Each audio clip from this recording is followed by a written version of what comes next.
Lur, sing kangen karo kidungane Jakarta lho, iki ana rungokno. Kejegur kali perkaramu berluak, katokku melorot, udulku dititili iwak. Wong saiki gak peduli anak-anak, gudo cewek sampai ketabrak becak. Mangkano tah matane ku dijogo. Iki Lur, selamat mendengarkan.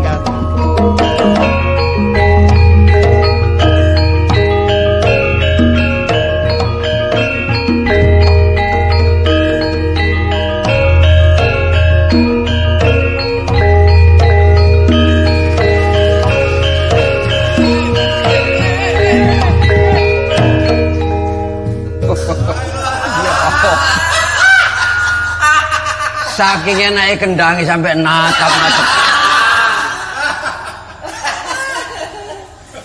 Kecekur kali perkara nguber luwak, kathokku mlorot udelku dititili iwak.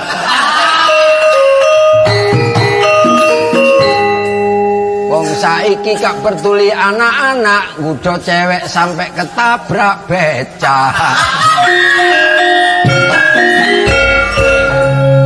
Iwak urang kanok buntute wong wis gerang buntute tugel.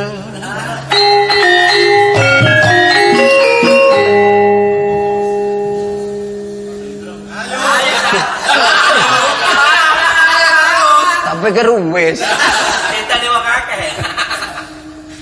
Ngethok Banten digawe rajek rupaku ganteng utangku sak bajek.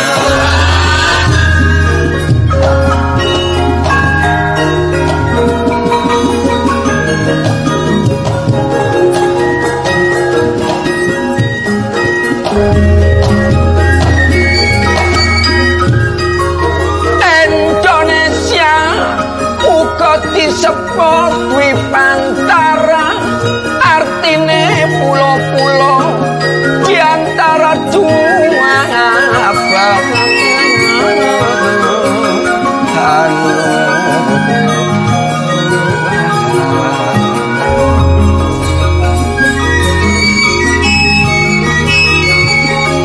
Benua Asia lan benua Australia uga samudra Pasifik lan samudra Indo.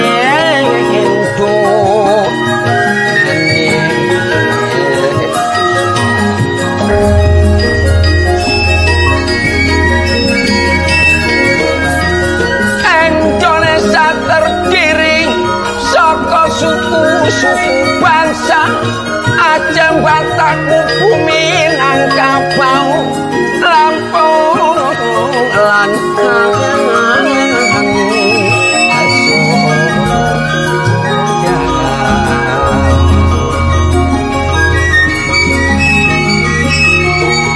Baduy, Banjar, Dayak, Tengger, Jawa, Madura, Bugis, Makassar, Toraja lan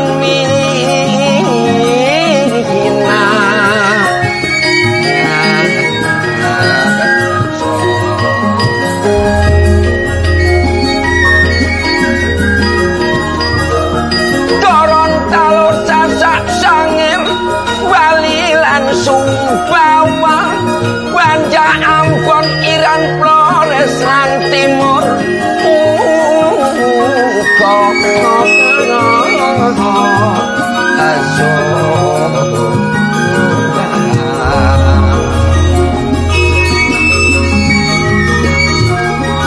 senajan terdiri saka suku-suku bangsa, tapi semboyange bineka tunggal.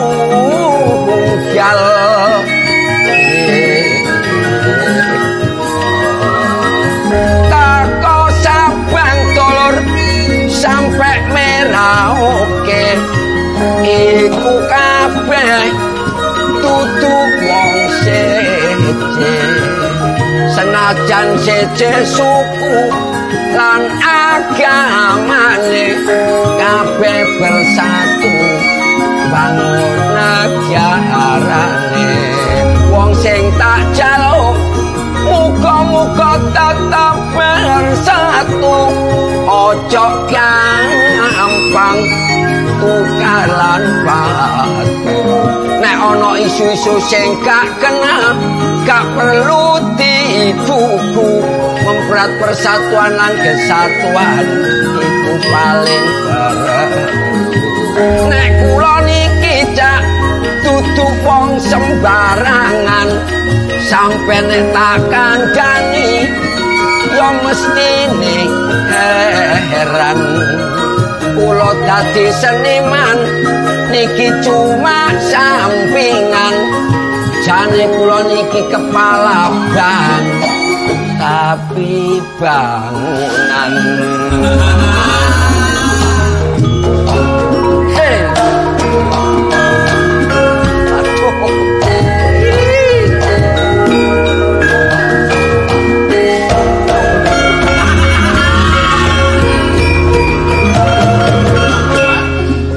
kaya wong step ya aku lek ngene kaya dalang gak tau tanggapan dalang iso mek separo terus e gak ero dalang tepak kanca pisan sumbangan terus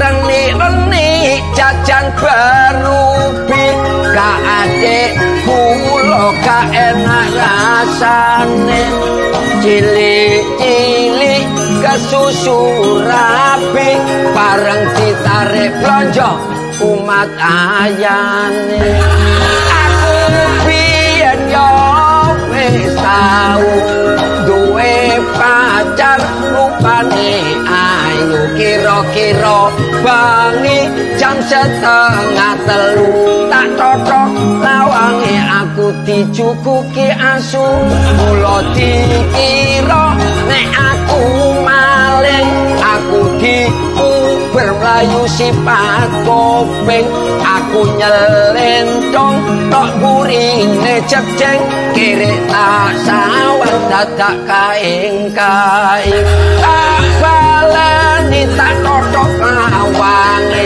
wong kesuwen tak buka dhewe nduk jero peteng gak karono lampune bareng mlebu kamare anake dadak kliru babone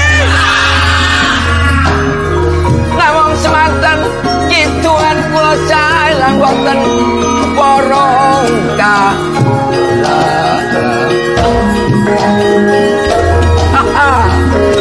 wis yo, iku mau kidungan teko Cak Kartolo.